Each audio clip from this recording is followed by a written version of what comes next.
Thank you, Mr. Chairman. Thank you, the ranking member, and yourself for holding this important hearing. Gentlemen, good morning.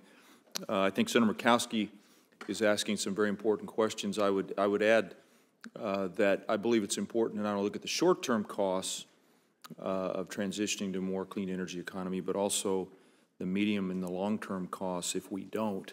And there are also the direct costs that we're talking about here today, but there are indirect costs, and there are also externalities that you can link to our national security efforts, whether it's protecting oil supply lines all over the world or the effect of carbon pollution on our climate. With that, let me just say that I think this bill would be a step in the right direction.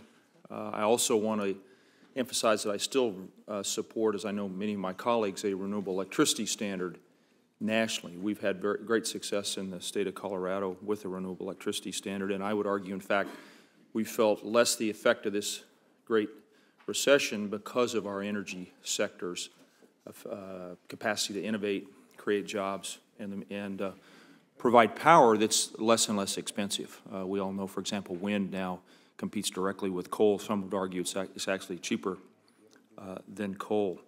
I hope we can take a close look at this legislation because it would provide market signals and certainty to businesses, innovators, and consumers directed at new and clean energy technologies. And I don't want to be too much of a booster for my home state, but I really do believe Colorado presents a great example of what could be if we nationally embraced something like a clean energy standard. Let me turn to the two of you and ask you how you would foresee a national CES helping American businesses compete and lead in the clean energy sector. Why do we need a CES? Maybe I'll start with you, Mr. Secretary, and then turn to the good doctor. Well, thank you, Senator Udall, and the point you make is really fundamental here. That a clean energy standard provides the long-term signals that businesses tell us they need to bring capital off the sidelines. As I go talk to the business community, I know one of the comments that I hear more often than any other is, if government would just give us the clear signals over the long term, that's what we need. And a clean energy standard, one that sets a clear pathway for several decades, would bring not just capital, but American ingenuity, American know-how to the table. It would allow us to succeed in the global race for clean energy. And I tell you, I've traveled a lot in the last couple of years talking to other countries about what they're doing in clean energy, and the race is on. And there is a lot of investment going on around the world in this, and I think we need, and the President and Secretary too believe we need a long-term framework. That's what the Clean Energy Standard provides. Could you make the case that Europe, China, India, all in effect have their own clean energy standards? Different countries have different policies, Senator. There's a range of different approaches around the world, but you know, in China, in Germany, in other countries, the investment in this area is considerable. Government is partnering with businesses in those countries, making sure that their businesses succeed in this global race.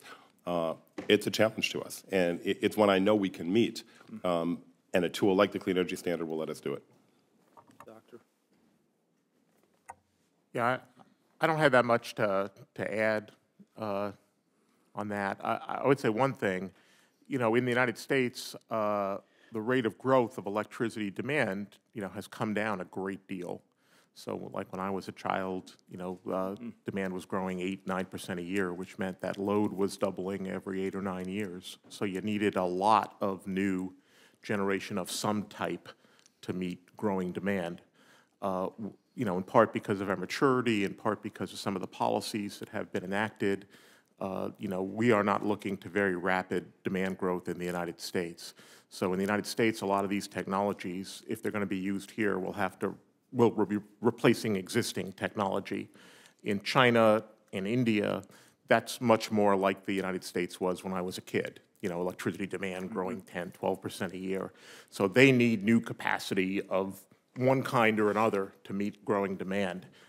I think in general, some of these, you know, if you need new something, then I think the clean energy technologies, have much more potential to be competitive with old technologies than they have with a situation where the new clean energy technologies are competing with old technologies that are already in place, whose capital cost has already been incurred.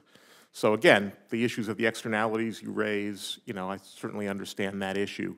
But on a straight, sort of economic cost of electricity basis, and I'm not saying that those policy considerations should be ignored, that's up to, my friend David and you, not me.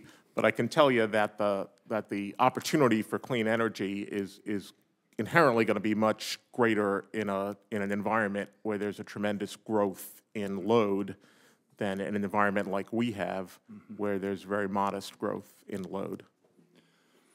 I note the clock has given me more time than I think was my due, so let me end with a comment. I want to thank the chairman for including a study on biomass.